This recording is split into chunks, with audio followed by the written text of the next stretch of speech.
Republic Act 9165. Ano ba yung Republic Act 9165? Ito ang batas na sumasaklaw sa mga tungkol sa illegal drugs. Kasi sa eskwelahan pa lang, minsan nga high school pa lang may tumitikim na dyan.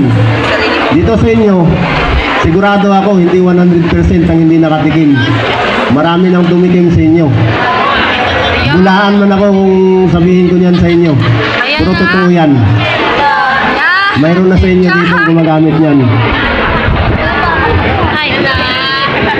Ang Republic Act 9165, ito ay also known as Comprehensive Dangerous Drug Act of 2002. Ito ang batas na nakakasakop sa lahat ng at ito ay may seksyon.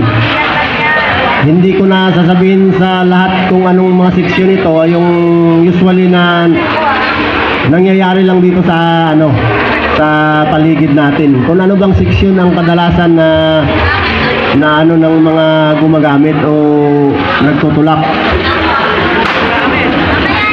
So doon tayo sa una, yung nagtutulak o nagbibinta ng illegal na droga. Shabu man yan o marijuana. Kung ikaw ay nahuli na nagtutulak, nagbibinta, nagbibigay ng isang illegal tulad ng shabu at marijuana, ano ba ang maging penalty mo dito sa nasabing section 5 o ba rin na yung 165 yan?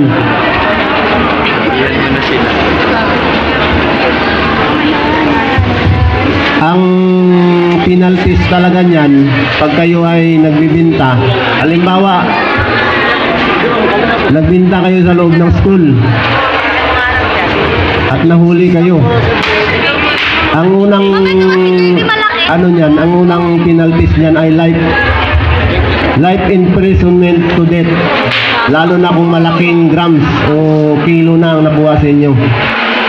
Pero sa ngayon kasi medyo niyan, may pagkakataon ka pang magbago. Pag nahuli ka, hindi ka naman makukulong ng ganun kahaba.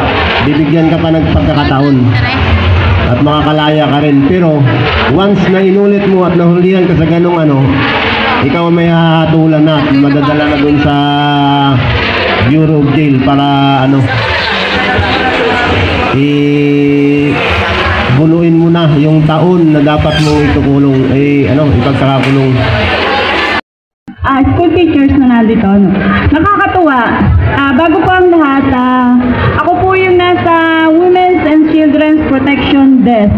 Ako po yung umahawak ng mga kaso with in terms sa mga kababaihan at saka sa mga kabataan. Kung sila po ay biktima ng karahasan at kung ano-ano pa.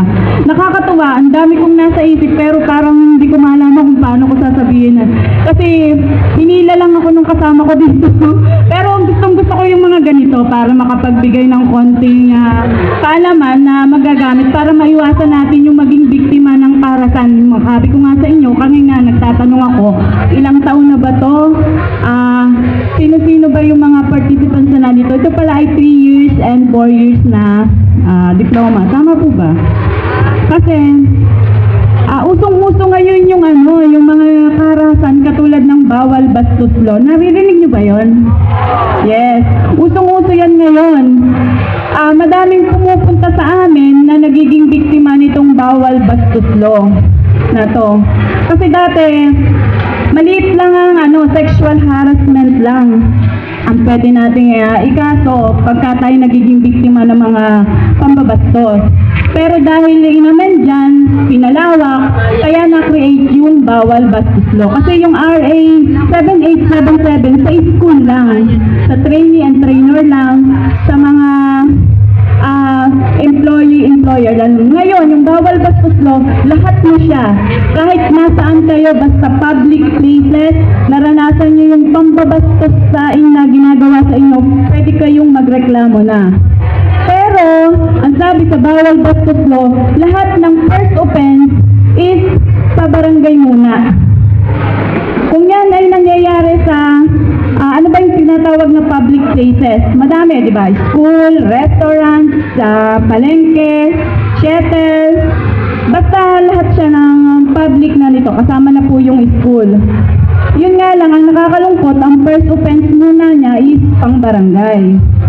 So, katulad na nangyayari sa labas, yung naglalakad ka lang, hindi mo kakilala, binati ka, sa palagay mo ay na-degrade yung pagkatao mo, pasok na yun sa bawal bastos law. Pero, kapag ang nagbiro sa inyo ay kakilala nyo, anong nararamdaman nyo?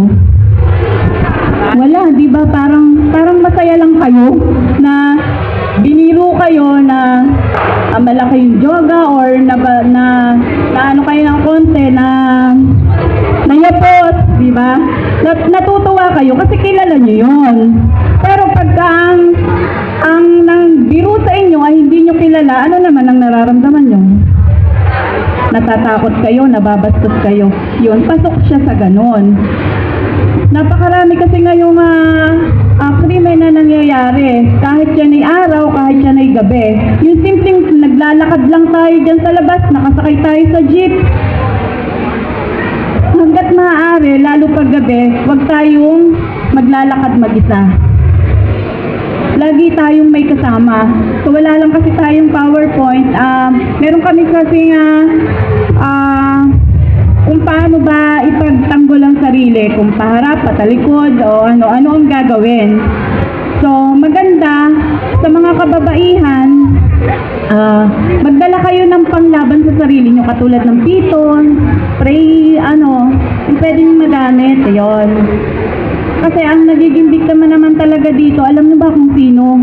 Yung sa tingin ng perpetrator or suspect na, mahiyain, madaling matakot, at saka yung yung pag simpleng naglalakad ka lang, na nakatungo ka, sabi ng perpetrator, wow, ito, madali itong takutin. Lagi niyong tatandaan, yung simpleng paglalakad lang na nakatinap kayo, pagka ang perpetrator ay magaling bumasa ng biktima, magdadalawang isip yan.